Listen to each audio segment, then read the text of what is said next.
Remember when I told you no matter where I go, I'll never leave your side, you will never be alone. Even when we go through changes, even when we're old, remember that I told you I'll find my way back home.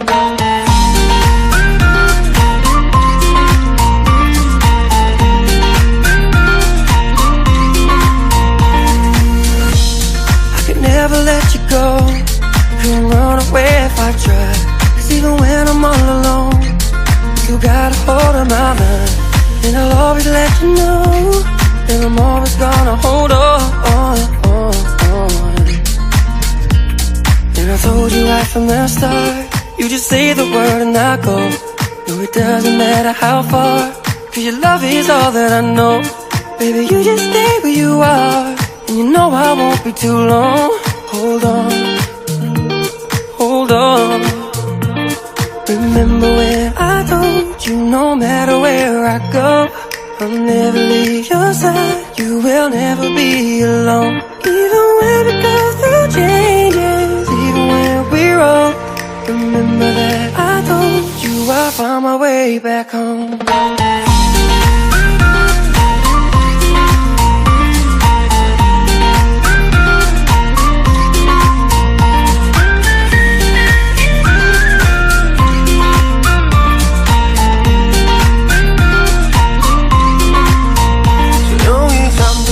열어 기억을 꺼내들어 있어준 시간 위에서 선명히 너는 떠올라 긴 맘속에 널 가둔 채 살아 그만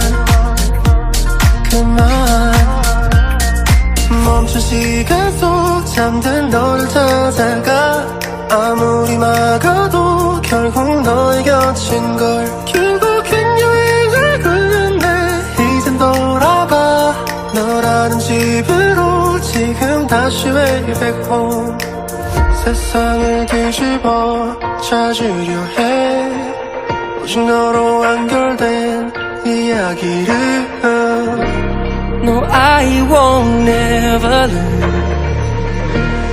as long as you're there.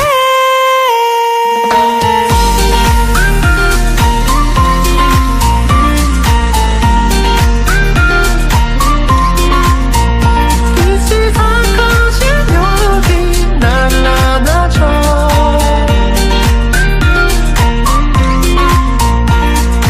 눈을 감으면 소리 없이 밀려와 이 마음 그 위로 넌 또 한겹 쌓여가 Even when we go through changes, even when we're old, remember that I told you I'll find my way back home.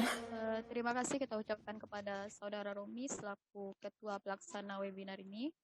Selanjutnya kita dengarkan sambutan dari Kaprofmak Ilmu Universitas Andalas, Ibu Dr. Ernita Arif MSI. Pada Ibu, disilahkan. Baik, bismillahirrahmanirrahim. Assalamualaikum warahmatullahi wabarakatuh. Waalaikumsalam warahmatullahi wabarakatuh. Alhamdulillahilladzi an'ama alaina bi ni'matil iman wal islam. Asyhadu an la ilaha illallah wa asyhadu anna abduhu wa rasuluhu amma ba'du. Bersyukur kita kepada Allah karena pada siang hari ini kita dihimpun di bersilaturahmi. Saya lihat pesertanya bukan hanya dari Sumatera Barat, tapi juga hampir seluruh Indonesia. Ada yang Lombok, Aceh, dan ini juga sangat bervariasi. Ada yang rekan-rekan sudah lama tidak bertemu, ataupun Bapak Ibu yang hadir saat ini. Ini nikmat yang luar biasa. Pertama, yang saya hormati Ketua Panitia, Bapak Romi Al-Nafia. Terima kasih sudah menggagas acara ini, sehingga mudah-mudahan ini bisa bermanfaat untuk kita semua. Selanjutnya, terima kasih dan hormat kami juga kepada narasumber. Assalamualaikum Bu Elia Devika. Ini kita kenal Ibu Elia sebagai trainer dan motivator nasional. Beliau founder Aditra Foundation. Terima kasih Bu sudah bersedia hadir untuk sama-sama sharing pengetahuan kepada kita semua. Berikutnya, narasumber kita juga yang tak kalah hebatnya Ibu Nurulika Mutia Andina SE. Ini luar biasa, 3 peran sekaligus yang diemban oleh beliau sebagai orang tua 2 anak, kemudian sebagai mahasiswa S2 Magister Ilmu Komunikasi dan juga sebagai ASN. Nanti kita akan coba lihat bagaimana best practice dari beliau untuk melaksanakan ketiga peran ini sehingga sebagai seorang orang tua akan melahirkan anak-anak yang berkualitas. Yang tak lupa juga, salam hormat dan terima kasih kepada Bapak Ibu peserta dimanapun Bapak Ibu berada, tapi saat ini ditemukan dalam forum webinar ini. Mudah-mudahan kehadiran Bapak Ibu kita. Terima kasih atas kehadiran Bapak Ibu semuanya. Bapak Ibu yang saya hormati, kegiatan ini merupakan sebetulnya adalah proyek perangkatan. Jadi kita di Magister Ilmu Komunikasi itu lalu mendorong mahasiswa kita perangkatan untuk membuat sebuah proyek kegiatan yang mana nanti akan ada linknya dengan beberapa mata kuliah. Sebelum-sebelumnya kita melakukannya langsung atau tatap muka, kita meng-crack dengan mengundang para sumber dan peserta. Namun dengan kondisi keterbatasan saat ini kita tidak bisa langsung bersilaturahmi, tapi dengan daring ini kita bisa menggagas acara ini. Jadi kami di program Magister sangat mendukung dan mendorong mahasiswa untuk melakukan kegiatan-kegiatan yang tentu ada kaitan dengan komunikasi. Nah, pada kesempatan hari ini saya sangat mengapresiasi kepada panitia yang sudah bekerja keras mempersiapkan meskipun hanya dalam waktu yang sangat singkat, tapi sudah dapat menghadirkan narasumber-narasumber hebat. Itu menurut saya sebuah prestasi yang sangat luar biasa. Kami sangat mendukung dan mendorong suasana atmosfer akademik ini.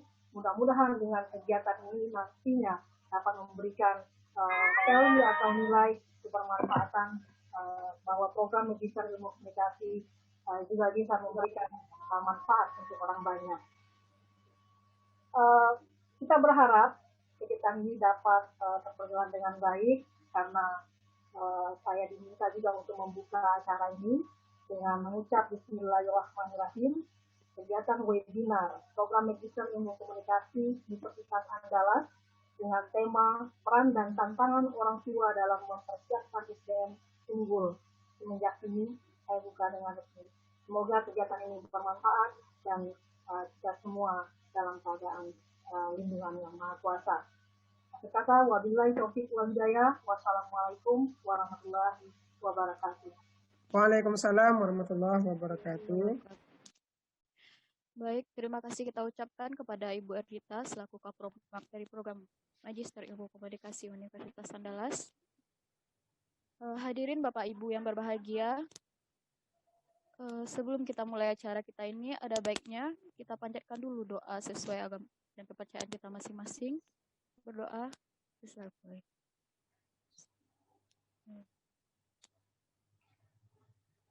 Amin, amin ya Rabbal Alamin. Baik, Bapak Ibu sekalian, sebelum dimulai acara seminar pada kesempatan siang ini, saya akan perkenalkan terlebih dahulu moderator kita yang akan memandu acara diskusi di kesempatan hari ini. Ya, beliau bernama Rahma Dinantia. Aktivitas beliau ialah seorang mahasiswi Magister Ilmu Komunikasi Universitas Andalas Angkatan 2019 dan juga bekerja di Dinas Pariwisata Kota Solo.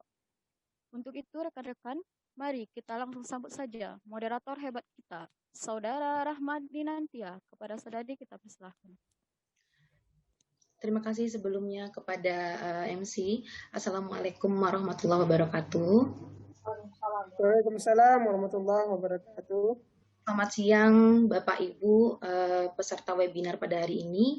Saya ucapkan selamat datang, selamat bergabung dalam webinar kita pada siang ini dengan judul Peran dan Tantangan Orang Tua dalam Mempersiapkan SDM Unggul Semenjak Dini. Perkenalkan, saya Rahma Dinantia yang akan bertindak sebagai moderator selama acara berlangsung. Baiklah, sebelum kita masuk ke dalam acara inti kita, yakni pemaparan materi oleh para narasumber-narasumber hebat kita, saya terlebih dahulu ingin menyapa para dosen dan juga narasumber kita beserta hadirin peserta webinar pada hari ini. Yang kami hormati Ibu Dr. Ernita Arif MSI. Selamat siang Ibu, selamat bergabung. Ya, Yang kami hormati juga Ibu Elia Devita SPD. Selamat bergabung Ibu. Terima kasih Bu Rama. Seterusnya kepada narasumber kita Ibu Nurulita Mutia Andina. Selamat bergabung Ibu, selamat bergabung Kak Nurul. Selamat siang Tia. Ya, seterusnya kepada Bapak Ibu, rekan-rekan peserta webinar pada hari ini yang saya mendapat laporan kalau ternyata alhamdulillah webinar kita pada hari ini tidak hanya dihadiri oleh dari peserta dari Sumatera Barat saja, tetapi juga ada yang dari Kalimantan, ada yang tadi dari Aceh, ada yang tadi dari Lombok, dari Bali juga ada. Selamat datang Bapak Ibu, terima kasih sudah bergabung. Baiklah, demi untuk mempersingkat waktu, kita langsung saja masuk kepada pemateri pertama yang akan disampaikan oleh Ibu Elia Devita SPD. Ibu Elia Devita SPD adalah seorang praktisi pendidikan sekaligus trainer dan motivator yang sudah banyak memberikan training dan motivasi di dalam dan di luar negeri. Beliau adalah pendiri atau founder dari Askira Foundation. Sudah malang melintang di dunia pendidikan selama kurang lebih 20 tahun, khususnya di bidang sumber daya manusia dan parenting. Baiklah, tanpa berlama-lama, kita persilahkan kepada Ibu Elia Devita SPD untuk menyampaikan materinya. Kita beri waktu kepada beliau kurang lebih 20 menit ya Bu. Kepada Ibu Elia, dipersilahkan. Baik, terima kasih Bu Rama. Assalamualaikum warahmatullahi wabarakatuh semua. Alhamdulillah. Alhamdulillahirrahmanirrahim. Segala puji bagi Allah. Bahagia sekali pada siang hari ini ketemu sama wajah-wajah para ahli surga ini ya. Amin. Terima kasih kepada Pasca Sarjana Ilmu Komunikasi UNAN yang telah mengundang Bunda untuk bisa bertemu di walaupun dunia maya ini ya untuk siang hari ini. Salam hormat kepada Ibu Koordinator Program Magister ya, Ilmu Komunikasi UNAN. Selamat siang Bunda, juga kepada Ibu narasumber, kepada semua panitia yang luar biasa Masya Allah, dan juga anak-anak Bunda ini ya, juga sahabat-sahabat semua dari dimanapun berada pada siang hari ini. Baik, Alhamdulillah. 20 menit, Masya Allah. Biasanya Bunda 4 jam ya. 4 jam, itu dan 2 jam itu baru pembukaan aja baru tuh. Baru mukadimah. Kemudian baru dilanjutkan dengan tanya jawab. Baik ya, kita make it short, oke? Ini judulnya persiapan anak SDM sumber daya manusia sejak dini, oke? Ini tentu saja tentang anak ya. Nah, makanya judul materi Bunda di sini dibuka dengan Children of Heaven, anak-anak surga. Kita semua di sini anak-anak juga, bukan? Iya, anak-anak juga. Walaupun Bunda kita sudah doktor nih ya, tapi tetap anak ya, dari orang tua. Nah, yang mau masuk surga, angkat tangan dua-dua, katakan saya. Saya. Biasa offline ini rame gitu ya, jadi interaktif gitu. Bunda susah kalau bicara sendiri. Jadi kalau kayak gini kita nikmati aja ya dengan versinya ininya gitu. Baik, kita lanjut ya. Rahma yang megang materi Bunda. Kita next please. Oke, ini profil Bunda ada 4 anak, satunya anak mertua. Anak mertua kemarin Bapak Dr. Yuhendra dipanggil oleh Allah pada pada Idul Adha kemarin malamnya di Rumah Sakit M. Jamil. Nah, alhamdulillah, insya Allah kita akan gabung lagi di Jannah. Amin. Oke ya, next. Materinya lanjut saya. Oke, kita masuk ke peran orang tua. Nah ini dia, kalau kita bicara tentang sumber ya, sejak dini kita dihadapkan kepada 4 peran orang tua. Yang pertama, pelindung. Yang kedua, penanggung jawab.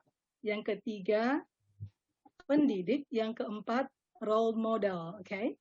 Nah, pada pelindung kita lihat di surat At-Tahrim ayat 6. Bagaimana Allah Subhanahu wa taala mengatakan, ya ayyuhalladzina amanu qu anfusakum wa ahlikum nar. Hai orang-orang yang beriman, peliharalah dirimu dan keluargamu dari api neraka. Nah, kalimat ayat ini panjang. Ada tambahan dari ayat ini yang artinya apa? Yang bahan bakarnya adalah manusia dan batu. Penjaganya malaikat-malaikat yang kasar, yang tidak durhaka kepada Allah terhadap apa yang Allah perintahkan kepada mereka dan selalu mengerjakan apa yang diperintahkan. Nah, sebenarnya kalau kita tilik dari ayat ini saja sudah ketahuan ya betapa peran orang tua untuk menjadikan SDM, sumber daya manusia yang Allah anugerahkan kepada mereka, ini bukanlah pekerjaan yang main-main. Sama sekali tidak. Oke ya? Karena apa? Karena peliharalah dirimu dahulu, baru kemudian anak-anakmu. Dan semuanya harus landing di mana? Di jannah, di surga. Oke, berikutnya sebagai penanggung jawab. Di hadis riwayat Bukhari nomor 6605, Rasulullah SAW mengatakan setiap kepala keluarga itu adalah pemimpin bagi keluarganya dan dia diminta pertanggungjawaban atas apa-apa yang dipimpinnya. Nah, ini kepada bapak. Bapak sebagai kepala keluarga, kemudian ibu sebagai co-pilot ya, sebagai co-pilot. Akan dimintai pertanggungjawabannya oleh Allah Subhanahu wa taala terhadap apa yang dipimpinnya, yaitu berupa anak-anak. Berikutnya sebagai pendidik. Kata Allah dalam surah At-Toha, dan perintahkanlah keluargamu melaksanakan sholat dan sabar dalam mengerjakannya. Dalam sholat harus ada sabar. Nanti akan kita lanjut. Berikutnya, oke, satu hadis tadi lagi ya. Oke, ini sudah lanjut. Oke ya, surat hadis riwayat Muslim. Kata Rasulullah SAW, barang siapa yang menunjukkan pada kebaikan, maka dia akan mendapatkan pahala sebagaimana orang yang mengerjakan kebaikan tersebut. Nah, ini orang tua. Ketika kita mengerjakan hal-hal yang mulia kepada anak, basic pendidikan, nanti akan kita lihat di slide berikutnya. Nah, pahala itu akan mengalir terus kepada orang tua. Oke, berikutnya. Next, please. Oke. Apa sih nilai dasar yang wajib diajarkan oleh orang tua kepada anak-anak? Yang pertama, takwa. Takwa artinya bagaimana dalam diri ada anak-anak, ada rasa takut kepada Allah dan juga rasa harap. Jadi apa? Takut dan cinta ya dan harap itu dua hal yang berbeda sebenarnya, tetapi itu harus ada dalam diri anak, dalam diri kita juga ya sebagai orang tua ya. Di saat kita takut untuk melanggar perintah Allah, kita juga harap kepada hal-hal yang Allah janjikan terhadap kebaikan-kebaikan yang kita kerjakan. Berikutnya nilai dasar jujur. Nah ini dia. Jujur ini, Masya Allah, hal yang fundamental yang harus dilatih oleh orang tua untuk menjadi akhlak bagi anak-anak, karena dasar ini akan mempengaruhi banyak sekali hal-hal yang akan mereka hadapi di dunia nyata nanti. Jadi jujur itu ketika di-set oleh orang tua di dalam diri anak, ini akan terbangun hingga mereka tutup usia nanti. Dan ini akan sangat mereka butuhkan ketika mereka sudah menjadi diri mereka sendiri yang bergabung dengan masyarakat. Berikutnya syukur. Nilai dasar syukur. Ketika seseorang bersyukur, maka kata Allah akan kutambah nikmatku. Tetapi ketika kamu kufur, azabku sangat pedih. Ini 3 nilai dasar yang orang tua perlu berikan kepada anak-anak. Takwa, jujur, syukur. Oke, next please saya. Ya, kurikulum. Kurikulum ya. Yang pertama tauhid. Tauhid ini bagaimana anak mengesahkan Allah. Jadi syahadah, asyhadu alla ilaha illallah, wa asyhadu anna Muhammadar Rasulullah. Itu adalah tauhid. Bagaimana Allah mendahulukan Allah di atas segala-galanya. Jadi kalau di rumah kami ada istilah begini, Allah dulu, Allah lagi, Allah terus, gitu ya. Nah, ini akan menjadi pijakan bagi anak-anak ketika mereka nanti kita lepas untuk keluar dari rumah. Berikutnya yang kedua adalah muraqabatullah. Muraqabatullah, kebersamaan Allah terhadap diri anak. Jadi mereka tidak akan melakukan keburukan karena apa? Karena ada Allah dalam dirinya, ada pengawasan. Ada Allah yang melihatku terus, yang senantiasa bersamaku, bahkan lebih dekat daripada batang leherku sendiri. Kemudian kurikulum ibadah. Nah ini dia. Ibadah, sahabat semua, anak-anak muda semua, ibadah ini bagaimana penghambaan kita totalitas kepada Allah Subhanahu wa taala. Ini akan menyebabkan anak-anak kita menjadi anak-anak yang unggul. Dengan ibadah, ini adalah charger bagi diri mereka untuk menghadapi semua problematika dunia. Karena ketika mereka mendapatkan persoalan, mereka lari kepada Allah. Mereka menemukan masalah, mereka lari kepada Allah. Oke? Dalam sujud mereka, dalam tilawah mereka, dalam puasa mereka, dan lain sebagainya. Berikutnya adalah akhlak. Akhlak. Yang kelima, adab. Beda akhlak sama adab? Beda. Kalau akhlak, ini buah dari ibadah. Kalau adab, itu buah dari pelajaran ataupun latihan. Kalau akhlak ini begini. Akhlak ini,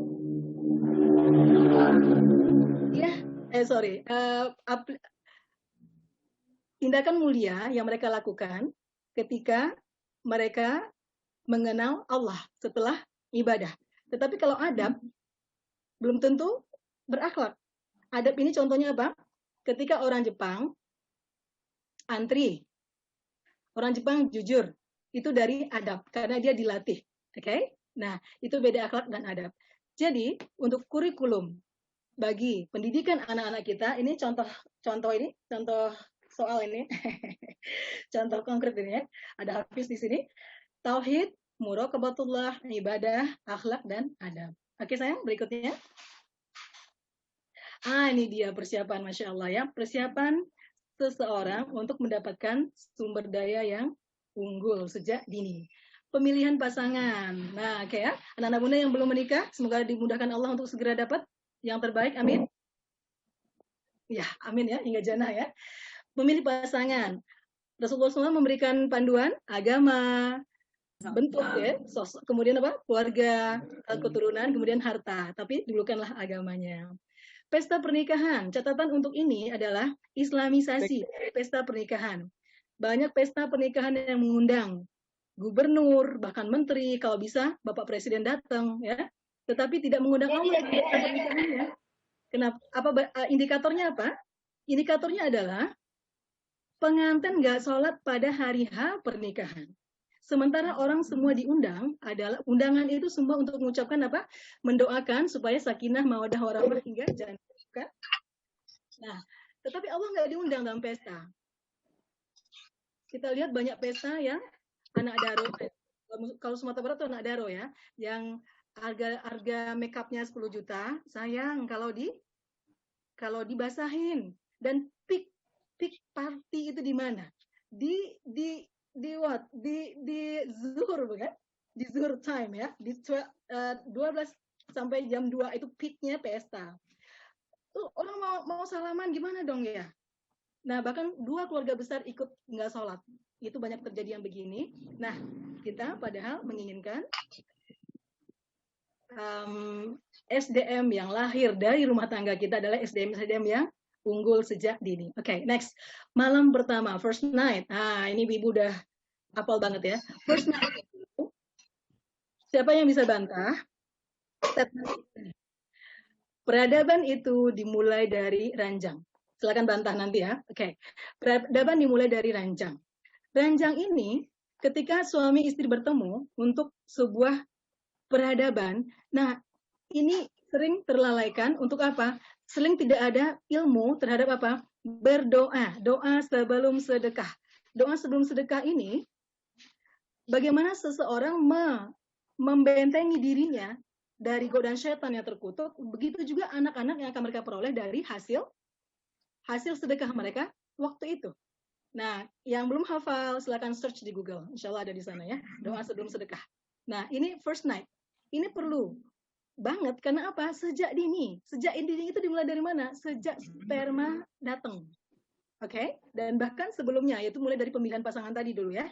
Nah, kemudian pesta pernikahannya juga sudah mantap. Kemudian apa? First night-nya. Kemudian masa kehamilan. Masa kehamilan sekarang udah nggak zamannya lagi untuk mendengarkan musik klasik kepada janin. Nggak zamannya lagi. Zamannya sekarang apa? Murotal. Oke, murotal. Ibu satu headset di sini, anak satu di sini. Karena apa? Al-Quran nggak akan sama bacanya dengan apa? Dengan musik jenis apapun. Oke. Nah, berikutnya melahirkan. Itu ada azan, ada iqomah ya. Nah, kemudian apa? Pendidikan fase batita, pendidikan fase balita, pendidikan fase masa kanak-kanak, kado ulang tahun yang ke-10. Nah, ini untuk anak bunda, kado ulang tahun yang ke-10, kami duduk bersama. Kami akan katakan bahwa apa? Hafiz, selamat.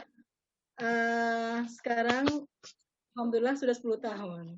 10 tahun ini, nak, Rasulullah SAW menyuruh apa?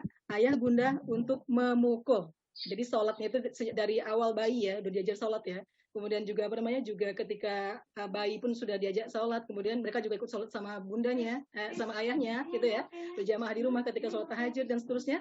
Nah, 7 tahun ajari anakmu sholat. 10 tahun kalau nggak juga dipukul. Pukul dan tanda kutip.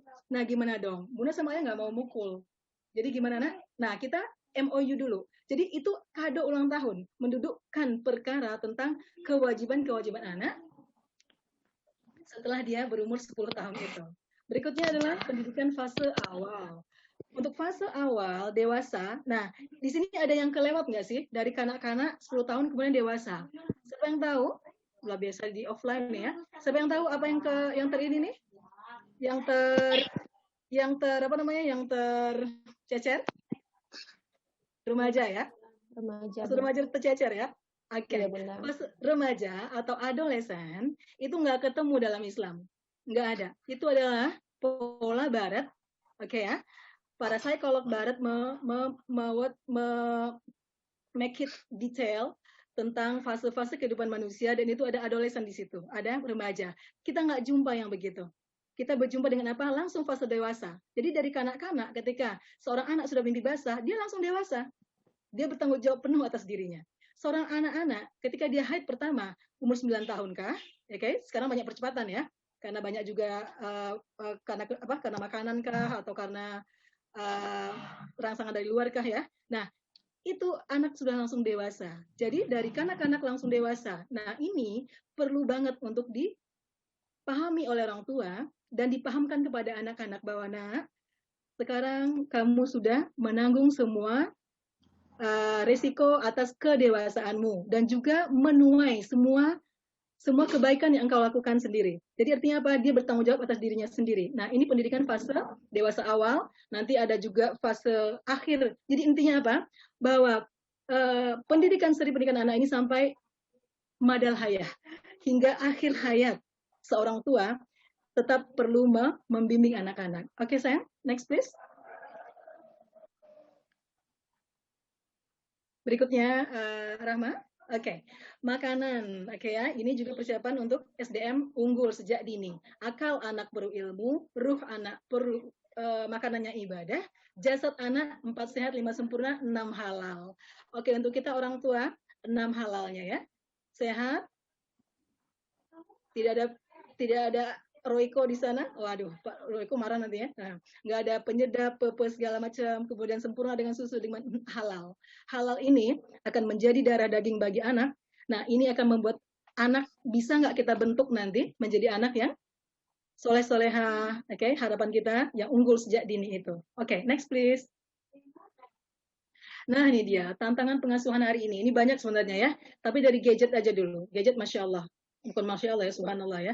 Gadget ini ada apa di sana? Pornografi, ada game online, ada distorsi seksualitas, kemudian ada narkoba dan lain-lainnya ya. Ini tantangan kita hari ini dan ini semua mengepung anak-anak kita, ya bahkan dalam rumah sendiri. Ini tantangan pengasuhan yang akan memporak-porandakan program tadi 3 dasar, kurikulum, ya program yang kita susun untuk anak-anak kita bisa porak-poranda untuk tantangan ini. Oke, next please. Oke, ini dia. Menuntut ilmu itu wajib atas setiap muslim. Berikutnya, kata Rasulullah SAW, Barang siapa yang menempuh jalan menuntut ilmu, Allah Ta'ala akan mudahkan baginya jalan menuju surga. Artinya apa? Ilmu yang hari ini kita tahu tentang ilmu komunikasi, nah ilmu untuk untuk setnya kita dalam rumah, karena semua kita pasti nggak ada anak muda yang bercita-cita untuk tidak punya rumah tangga kan ya. Nah, ilmu ini, ilmu kerumah tanggaan ya, ilmu parenting, kemudian problem management, kemudian self management, kemudian apalagi rumah tangga manajemen dan lain-lain sebagainya itu untuk membuat rumah kita menjadi baiti jannati, sampai kita semua landing di surga, itu perlu ilmu.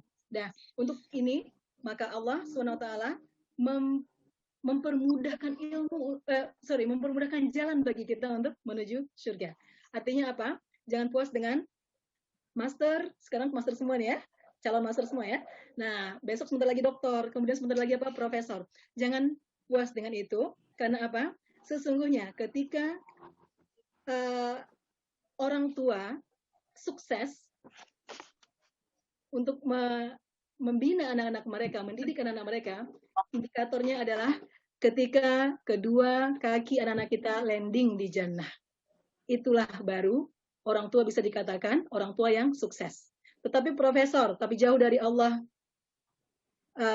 profesorkah atau tapi melakukan hal-hal yang tidak Allah ridhoi, ini bukanlah sukses namanya. Bahkan ketika anak kita bisa kita hantarkan menjadi presiden, menteri, dan sebagainya, ini juga bukanlah indikator sukses bagi orang tua, tetapi ketika telapak kaki mereka landing di jannah, barulah orang tua sukses, bisa dikatakan sukses dalam mendidik anak-anak mereka. Begitu juga dengan kita hari ini, kita perlu memantaskan diri kita dan menambah ilmu agar kita pantas menjadi penduduk-penduduk surga. Nah, semua materi yang Bunda sampaikan tadi, bagaimana kita menuntun, ya kan? Kemudian mendidik, kemudian mengasuh anak kita, dibungkus dalam satu kata, yaitu komunikasi. Nah, ini dia. Maka berkah ya untuk anak-anak Bunda semua sekarang yang sedang menuntut ilmu di program Magister Ilmu Komunikasi ini, karena komunikasi adalah satu-satunya jalan untuk membuat semuanya menjadi indah, karena di situ ada seni. Baik, demikian aja materi Bunda kali ini. Mudah-mudahan ada manfaatnya dan Bunda serahkan kepada moderator. Mohon maaf lahir batin. Assalamualaikum warahmatullahi wabarakatuh. Waalaikumsalam warahmatullahi wabarakatuh.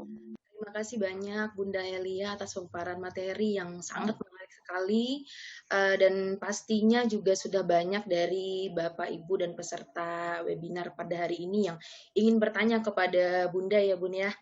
Untuk itu, jika ada pertanyaan silakan disampaikan di chat Zoom kita. Nanti setelah ketiga narasumber kita selesai menyampaikan materi, kita akan buka sesi tanya jawab di akhir acara. Nah, langsung saja kita masuk untuk materi kedua yang akan disampaikan oleh Ibu, atau kita biasanya manggilnya Kakak, kepada Kak Nurul Itamuti Andina. Sedikit profil singkat mengenai Kak Nurul. Beliau adalah seorang ibu muda dengan 2 anak yang juga berprofesi sebagai ASN Direktorat Jenderal Pajak Republik Indonesia. Beliau juga seorang entrepreneur dan saat ini juga tercatat sebagai mahasiswa pasca sarjana Ilmu Komunikasi UNAN angkatan tahun 2019. Baiklah, nggak perlu memperpanjang mukadimah lagi. Untuk materi kedua ini, Kak Nurul mungkin akan lebih ke sharing session pengalaman pribadi beliau. Untuk itu, kepada Kak Nurul kami persilahkan dengan waktunya maksimal 20 menit. Kepada Kak Nurul, waktunya kami persilahkan.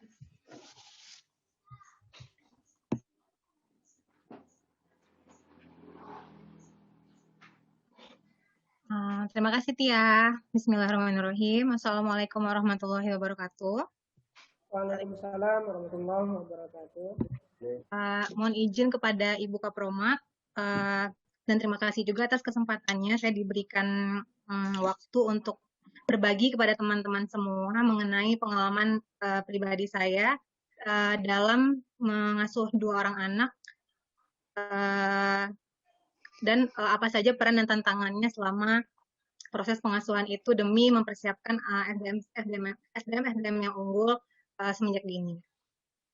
Sebelumnya, mohon izin juga kepada Ibu Elia, saya lanjut ya Bu ya, berbagi pengalaman saya.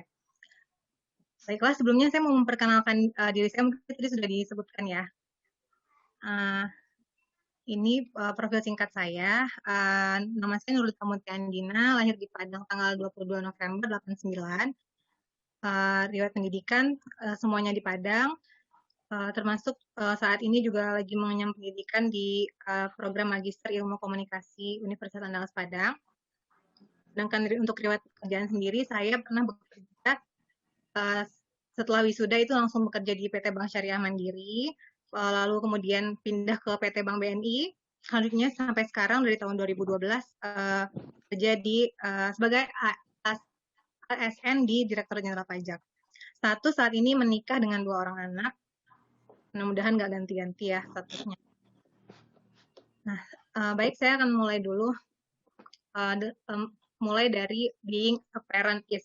Nah, sebelum kita tahu dulu peran dan tantangan menjadi orang tua itu, nah saya yang mungkin dari beberapa teman atau ibu-ibu lainnya itu termasuk baru ya sebagai ibu, itu mungkin sekitar 5 tahun menuju 6, yang mana 4 tahun pertama itu punya anak 1, tahun terakhir ini sudah menjadi ibu 2 orang anak.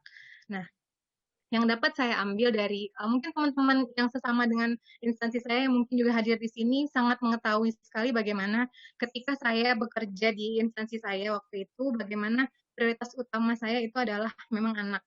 Dan itu saya sampai dengan sekarang tidak akan pernah mengganti prioritas utama itu apapun kondisinya, bahkan untuk memilih di antara 2, jika salah satunya adalah anak, saya tetap akan memilih anak. Nah, kenapa?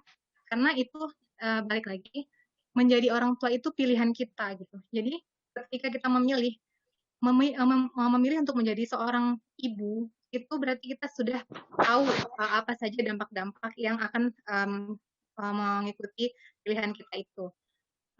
Bisa aja misalnya setelah kita menikah hari ini kita pengen punya anak langsung tidak ada tanpa ditunda. Ada juga yang menunda 1 tahun, ada juga yang mungkin menyelesaikan dulu pendidikan yang sedang dijalani, ada juga dan berbagai macam bentuk pertimbangan orang tua yang membuat pada akhirnya dari banyak pilihan tersebut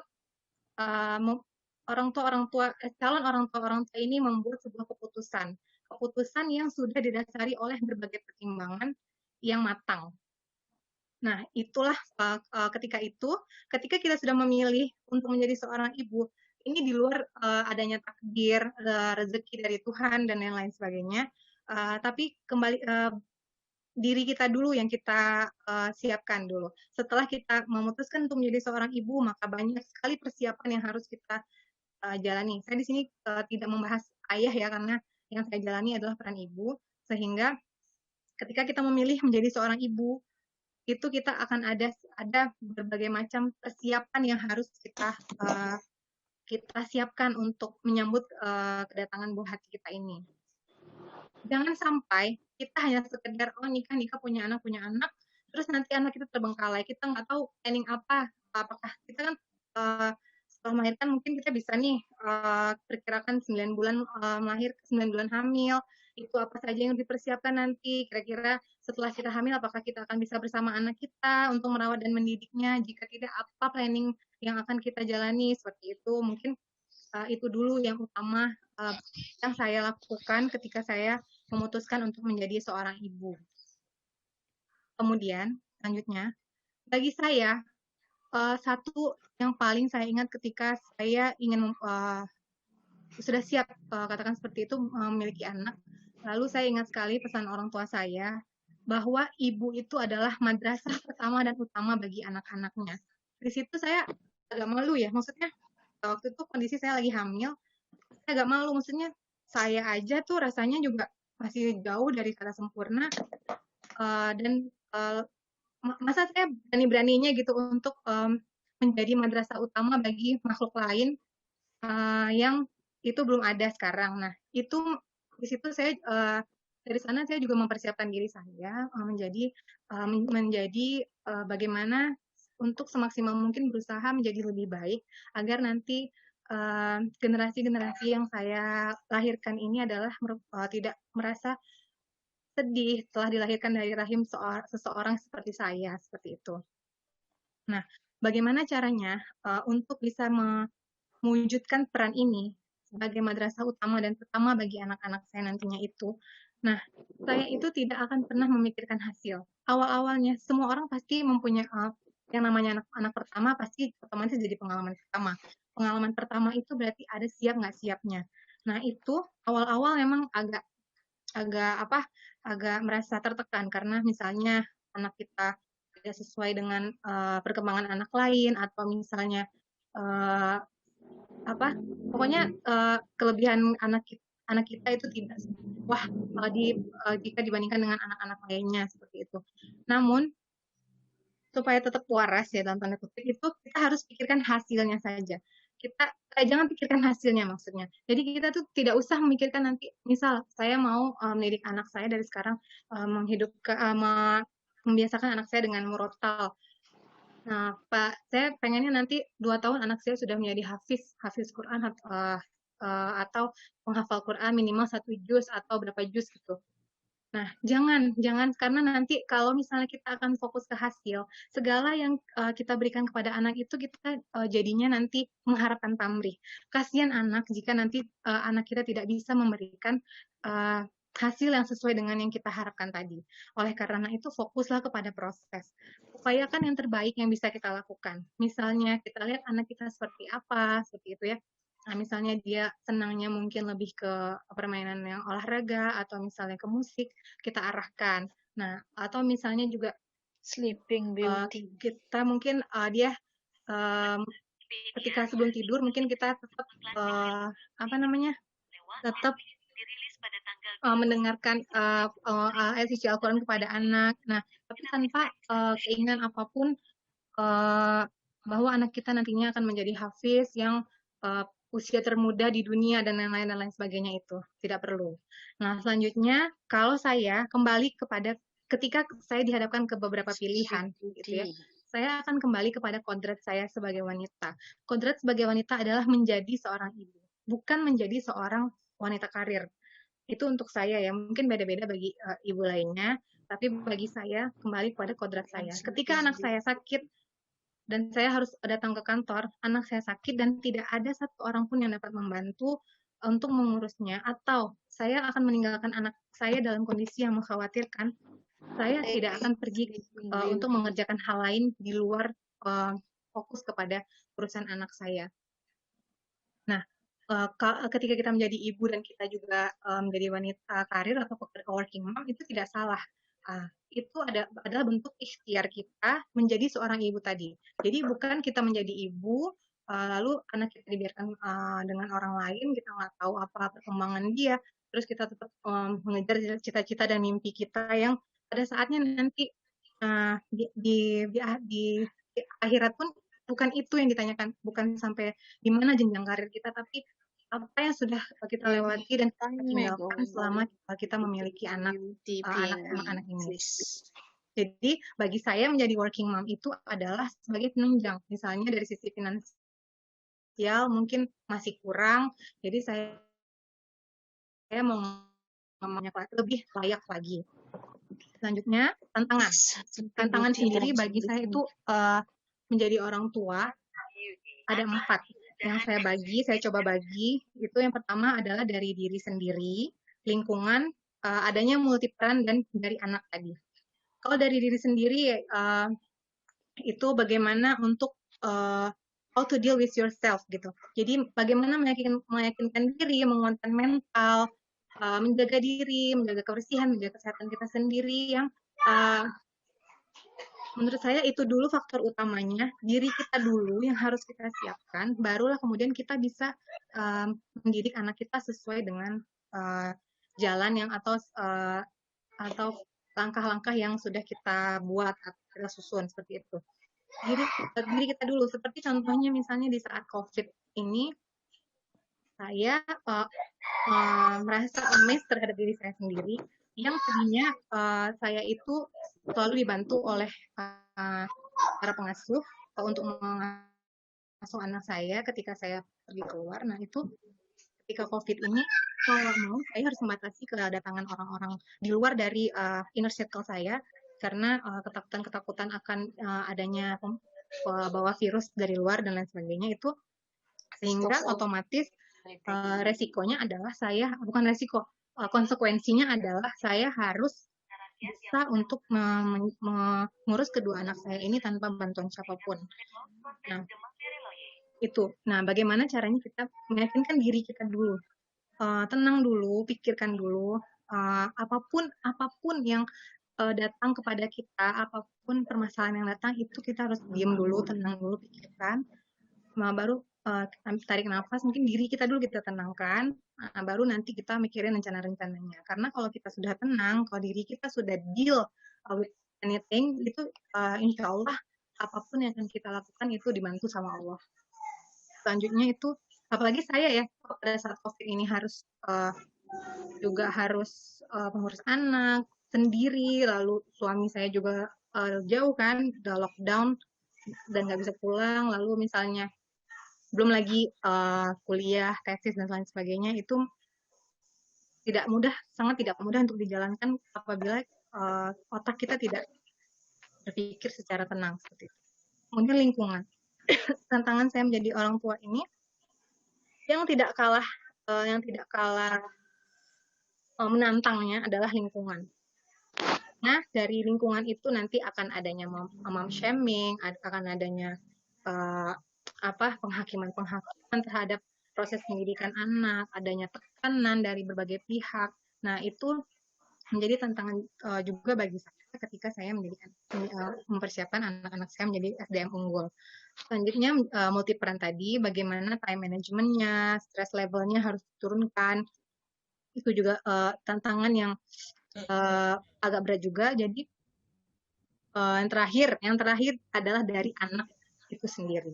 Ketika semuanya sudah kita lakukan, sudah kita rencanakan, sudah di-plan, sudah dirancang sedemikian rupa, namun pada akhirnya anak tidak menginginkan atau tidak bisa mengikuti rencana-rencana yang sudah kita rancang tersebut, itu juga menjadi tantangan tersendiri ya. Misalnya anak saya di umur 4 tahun ini bisa bahasa Inggris atau hafal 30 seperti itu.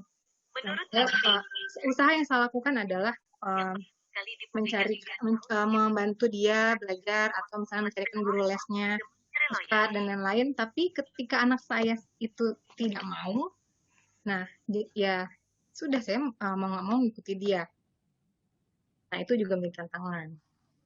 Selanjutnya conclusionnya bagi saya adalah make a list of priorities. Kenapa? Karena kita harus tahu dulu prioritas kita itu apa. Untuk anak pertama itu apa dulu prioritasnya, anak kedua seperti apa kita buat.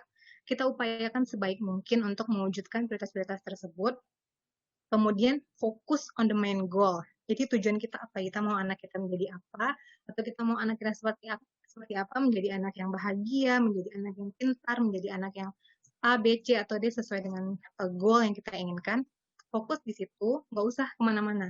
Misal kita fokus anak kita berminat untuk sepertinya dia suka gitu ngafal Al-Quran atau dia suka musik, ya udah kita fokus aja ke sana.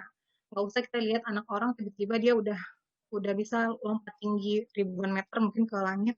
Nggak usah kita pikirkan itu, kita fokus aja untuk membimbing anak kita atau mendampingi dia melewati step-step kehidupan dia. Selanjutnya, it's okay not to be okay. Nah, kadang-kala proses itu juga tidak gampang. Sebagai manusia juga ada rasa emosi, ada rasa sedih, marah. Bagi saya, itu adalah suatu hal yang sangat dapat dimaklumi dan tidak perlu kita menyesal ketika misalnya kita sudah terlanjur marah kepada anak karena saking penuhnya isi kepala, dan anak pun pada saat yang bersamaan juga misalnya rewel atau tidak bisa mengikuti apa yang kita ajak seperti itu. Bagi saya, menurut saya, nggak tahu ya menurut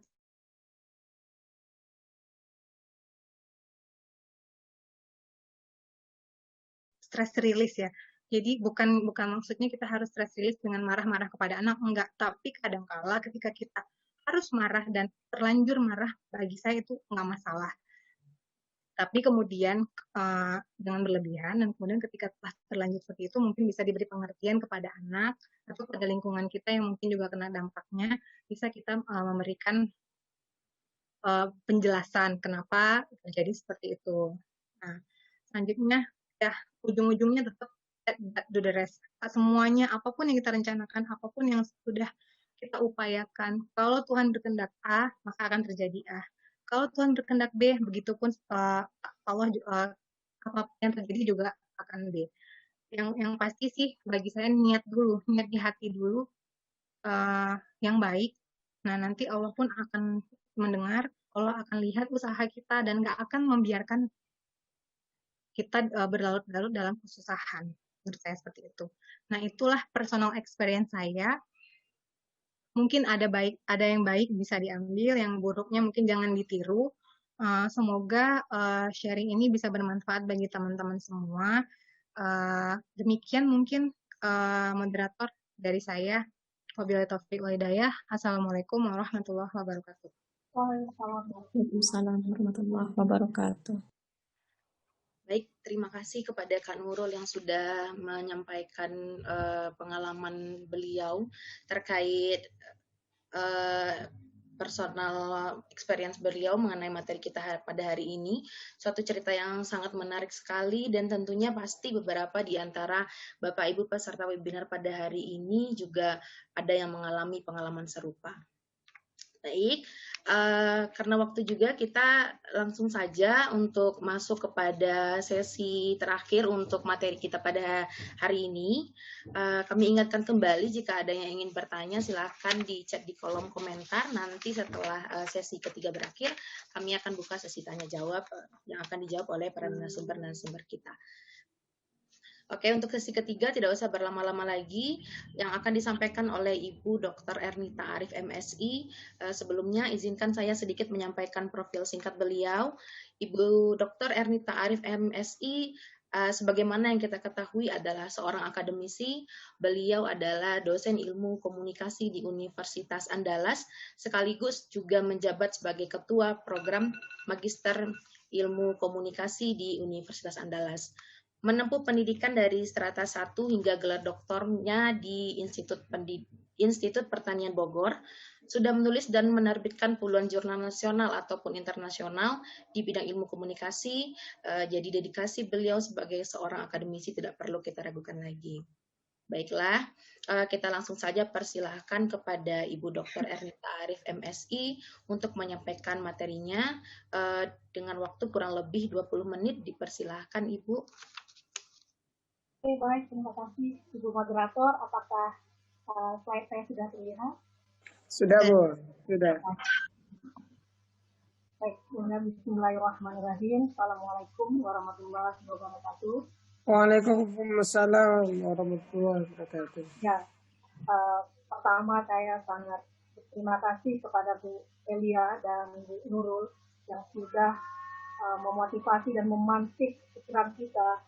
Kalau Bu Elia berbicara terkait dengan bagaimana menyiapkan kurikulum tauhid ketika kita ingin menyiapkan sebuah generasi yang unggul.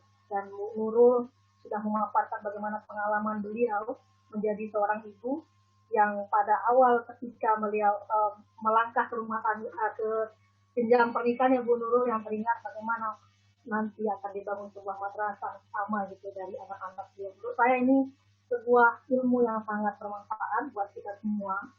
Saya hanya melihat dari sudut pandang perspektif komunikasi, bagaimana usaha kita atau upaya kita sebagai orang tua untuk mewujudkan SDM yang berkualitas ini dengan komunikasi santun dan menyenangkan.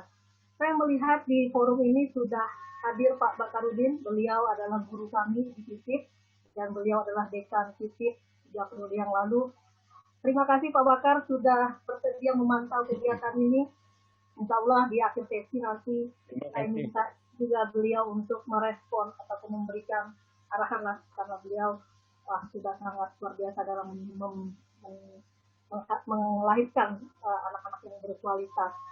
Kemudian saya juga sapa teman saya kebetulan dari Aceh, Bu Yanti, yang dulu kami sama-sama berjuang yang menyelesaikan studi S1. Alhamdulillah beliau sekarang sudah menjadi orang hebat mengelola lembaga pendidikan pondok pesantren. Mudah-mudahan ini jadi motivasi juga buat kita semua.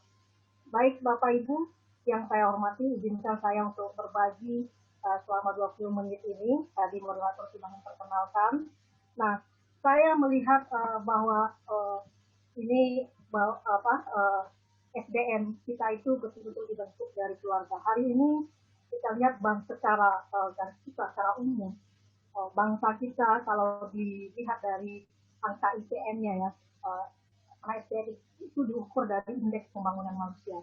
Meskipun per tahun kita naik, dan 2020 itu kita berada di posisi nomor 6. Bapak Ibu bisa searching, itu di posisi nomor 6 dari 10 negara Asia Tenggara.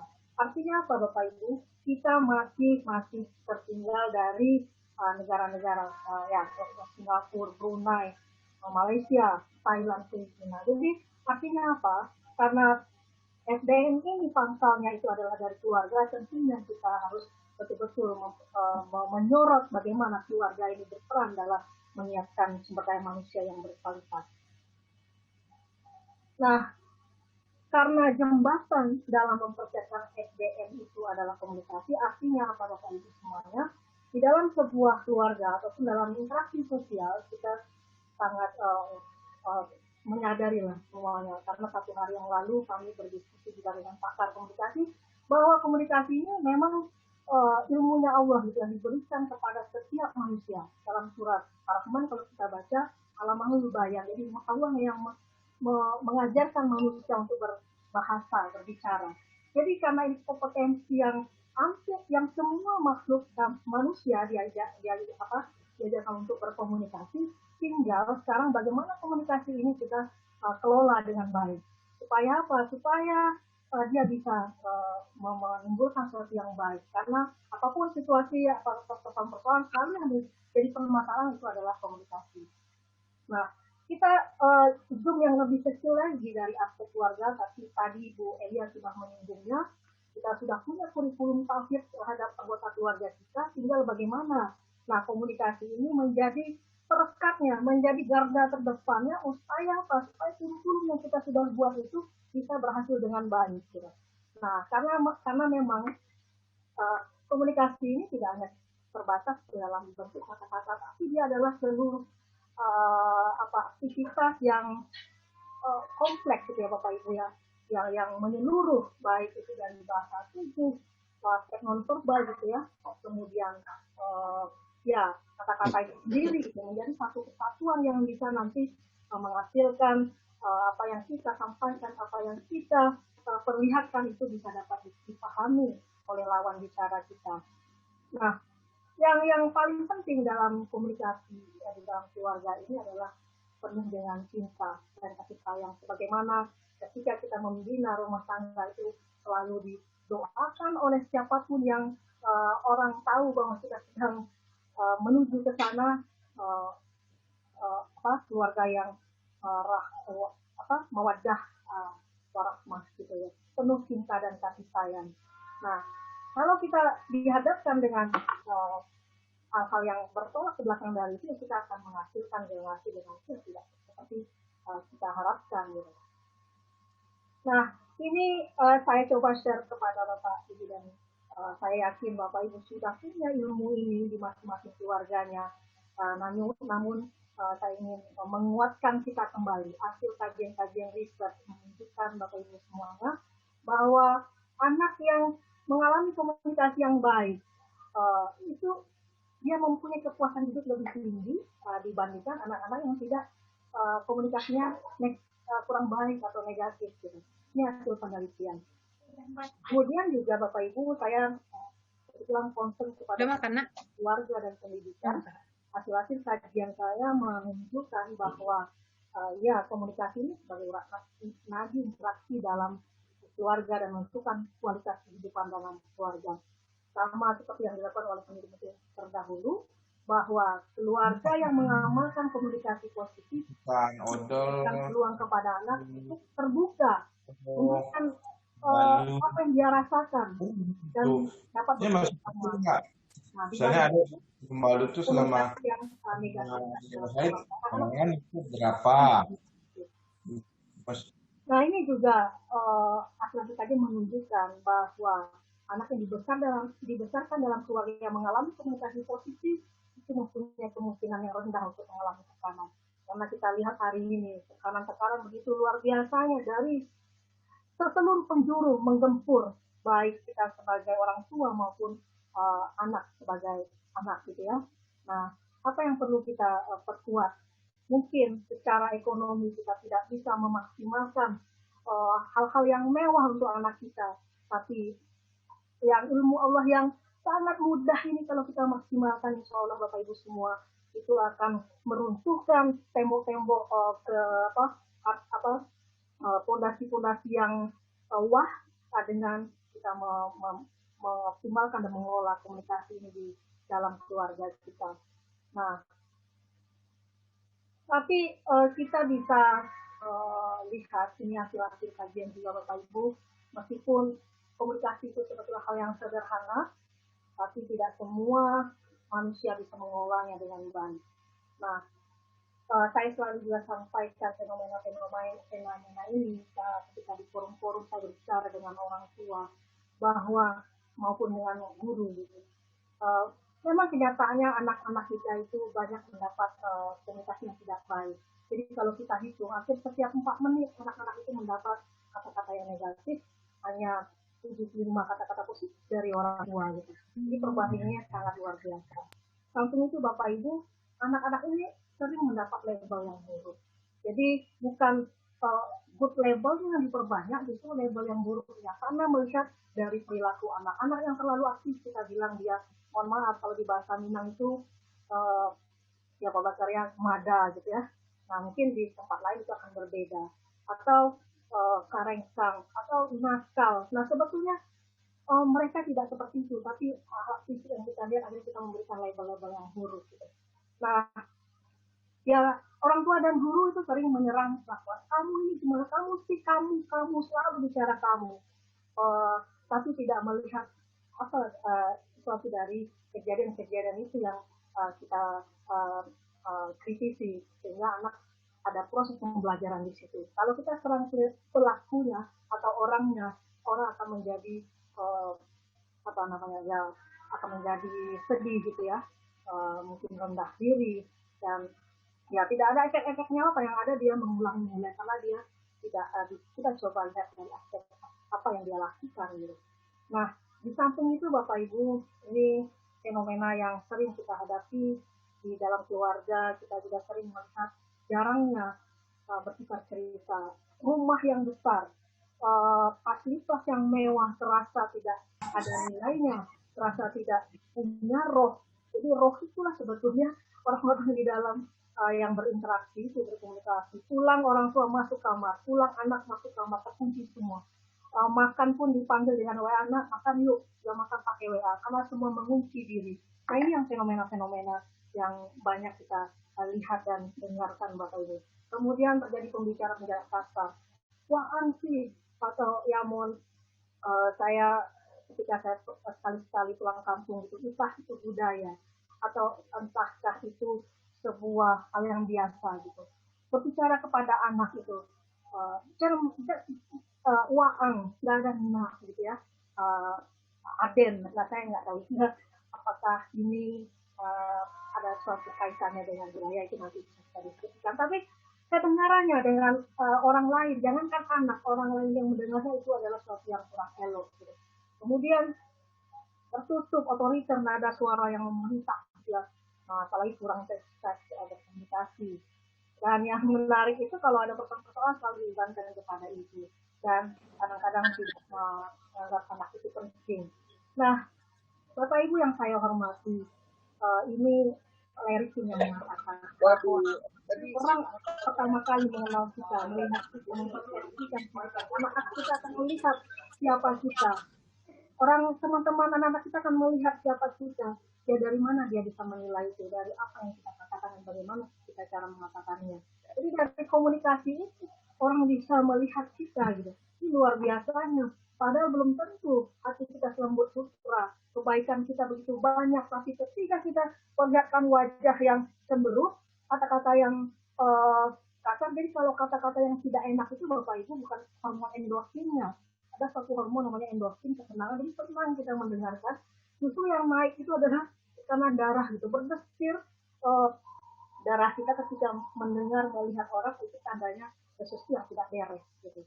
Nah artinya betul-betul dari komunikasi inilah sorotan pertama terhadap individu. Bayangkan misalnya seorang anak mengatakan ayahku jahat, ibuku jahat. Dari mana ya? Dari sering berkata kasar, sering memukul, gitu ya, sering marah-marah. Tapi alangkah indahnya ketika anak-anak kita bilang, bundaku sangat hebat, ibuku baik, umiku luar biasa, ayahku sangat keren. Nah dari mana dia lihat? Dari ekspresi yang kita tampilkan, dari kata-kata yang kita gunakan. Jadi luar biasa lah untuk komunikasi ini.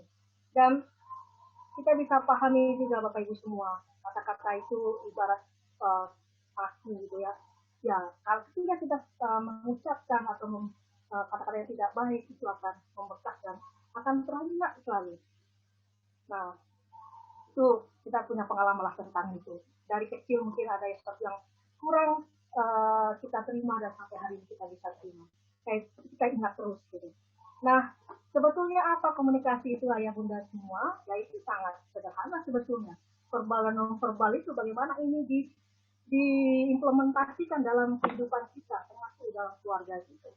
Jadi yang verbal itu yang kata-kata, yang non-verbal itu yang tidak berupa kata-kata, tapi dia bisa dimaknai. Ketika wajah kita cemberut, itu tandanya kita kurang suka, emosi gitu ya.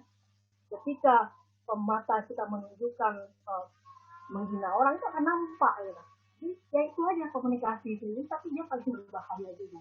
Nah, dalam komunikasi itu yang paling suka ditangkap di makna itu adalah aspek non-verbal tadi ya Bunda.